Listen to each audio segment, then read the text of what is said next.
Pathshala, where we help you understand and learn dentistry better and easy. And today's topic we are going to talk about the tumor, wherein there is increase in the cell number. So without further ado, let's get started.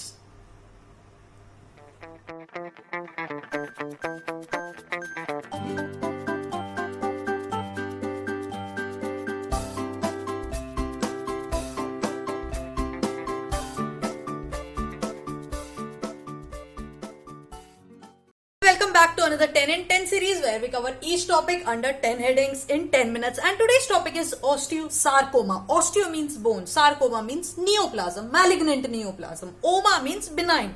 But if it is sarcoma, that means it is a malignant neoplasm of the connective tissue.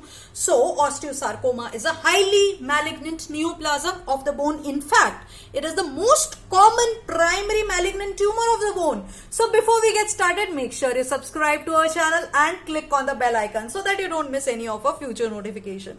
So talking about the osteosarcoma, this is the highly malignant neoplasm of the bone, and in fact if the patient gets this malignant neoplasm, he may not even survive, and this is most common neoplasm of the dog also. So guys, osteosarcoma is the most common primary bone tumor or primary malignant bone tumor. I must say the neoplastic cell in case of osteosarcoma, as the name suggests, osteo, that means the neoplastic or the tumor cells are going to produce the bone.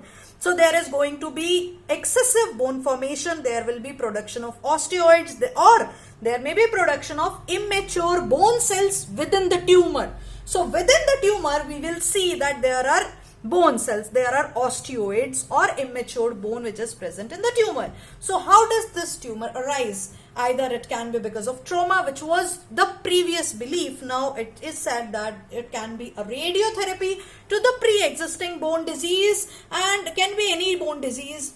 It can be due to the Paget's disease, fibrous dysplasia, joint cell tumor of the bone, osteochondroma, and chronic osteomyelitis, or it can be the osteogenesis imperfecta. So it can be any of the pre-existing bone disease which can later on produce the osteosarcoma or form the malignant tumor. So the clinical feature is the age distribution is seen in the two decades. It is seen in the 10 to 20 years, and another one is more than 50 years of age. Most commonly seen in the males, and the most common bone which is involved are the long bones. But this osteosarcoma is more seen in the maxilla.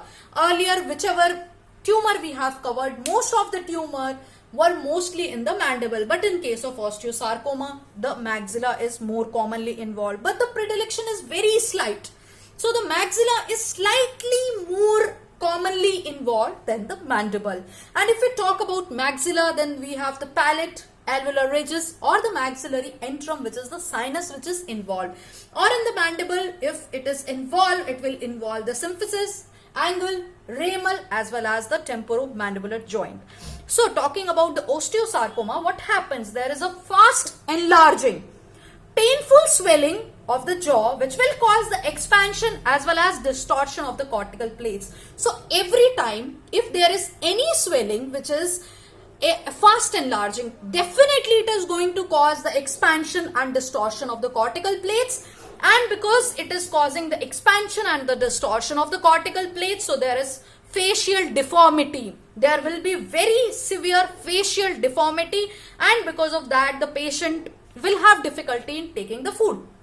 So if we talk about the mandible, there is going to be the paresthesia or the numbness of the lower lip and the chin. This is most commonly due to involvement of the inferior alveolar nerve. And in the maxilla we see that paresthesia of the infraorbital nerve, and which will cause either epistaxis, there can be nasal obstruction, there can be even the loosening of the teeth, and there can be increase in the pressure in the eyes. So the overlying skin of this osteosarcoma lesion will be red, inflamed, ulcerated, or hemorrhages can be seen in the lesion.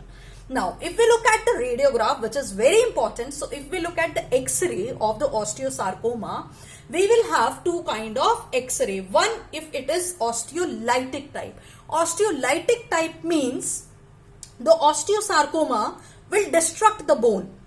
If the lesion is present, it is going to destruct the normal bone. In that particular case, there the lesion is going to be large, radiolucent area will be present, and the appearance, radiographic appearance of this osteolytic type of osteosarcoma, we will have the moth-eaten appearance. The radiolucent, large radiolucent lesion will have ill-defined border, and that ill-defined border, because osteolytic cells are there, osteolytic cells are eating up the bone, so thus the appearance look like the moth-eaten appearance, as if the moth has eaten the borders. So it will be like the moth-eaten like appearance.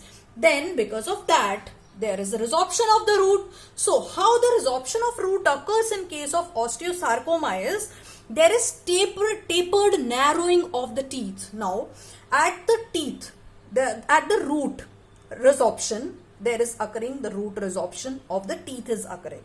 This root resorption of the teeth will cause the tapered narrowing of the teeth, and because of that, this specific kind of resorption is more like a spikes. So this is called the spiking resorption. This resorption is when there is a osteosarcoma which is causing the resorption of the teeth, and this resorption pattern is such a way that there is tapered narrowing of the teeth. So because this tapering narrowing of the teeth is called the spiking resorption, which is seen in osteolytic type of osteosarcoma. If we see the osteoblastic type of osteosarcoma, now what happens in case of osteoblastic? These tumor cells are going to make the bone, right? There will be a newly formed bone in the tumor. So within the tumor, there will be radio opacities which is present. So there are multiple foci of radio opacities are present within the tumor. So there within this radiolucent zone, there are radio opacities which are present. Suppose this was the radiolucent zone. This whole of the radiolucent zone is actually, the borders are eaten, right? Ill-defined borders. So that looks like a moth-eaten appearance. But what happened in case of osteoblastic type? There is, within this radiolucent zone, there are foci of radio opacities which are present. So like that, there are opacities of radio opacities are present because of this newly formed bone, which is due to tumor. So within this tumor, because of the deposition of the newly formed bone, because see, as the name suggests, the tumor cells are going to make the new bone, right? They are going to form the new bone. So because of that, this new bone formation is actually occurring in a radiating fashion. So that is why the appearance is known as the sun ray or the sunburst appearance. Like a sun, at the peripheries, actually what happens at the peripheries, it looks like sunburst appearance because there is a radiating fashion of this lesion, of this newly formed bone. And this sunburst or sun ray appearance is best seen in the occlusal radiographs. Now what happens at the margin? The margins, there is lifting of margins from the periosteum of the newly formed bone. So because of this, there is symmetrical widening of the PDL space. So this lifting of the periosteum, at the margin is known as the Codman's triangle. So Codman's triangle is basically a radiographic appearance of the rim of newly subperiosteal bone. See what happens when the tumor lifts the periosteum at the margin, when all of the surface is lifting up because of the new bone formation. So it will be discriminated like this. Suppose this was the earlier surface of the bone. So what happens? There is new bone formation which is happening. So at the margin, there is lifting of the surface of the periosteum, and this is the Codman's triangle when the tumor is lifted from the periosteum away from the bone. So if we look at the histopathological view, histopathological section, there is neoplastic proliferation of these spindle oval shaped malignant osteoblast cells with the production of osteoid or immature bone present within the tumor. Within this lesion is the osteosarcoma. So how do we treat it? We either do the radiotherapy or we do the chemotherapy. See, the prognosis in case of osteosarcoma is very low. The survival rate prognosis is poor because it can metastasize even to lung, brain. So the survival rate is very low. It is only 10 to 20%. People rarely survive if they are suffering from the osteosarcoma, and it is even the most malignant neoplasm of the bone. So guys, this is about the osteosarcoma. So the most important features are the radiographic features. In case of lytic type, there is going to be the radiolucent lesion. In the blastic type, because new bone formation is occurring, because of that they are in the radiating fashion. Because of that, there is radio opacities which are present in between the lesion, which makes the sun ray or sunburst appearance. And because the surface is lifted from the periosteum, so it makes a Codman's triangle. So this is about osteosarcoma. I hope that you have enjoyed the video. So if you have enjoyed the video, give it a thumbs up. Also, you can comment in the comment section below. And there is a link in the description box below to support me on the Paytm as well as on PayPal to make free videos for you guys and to make free notes.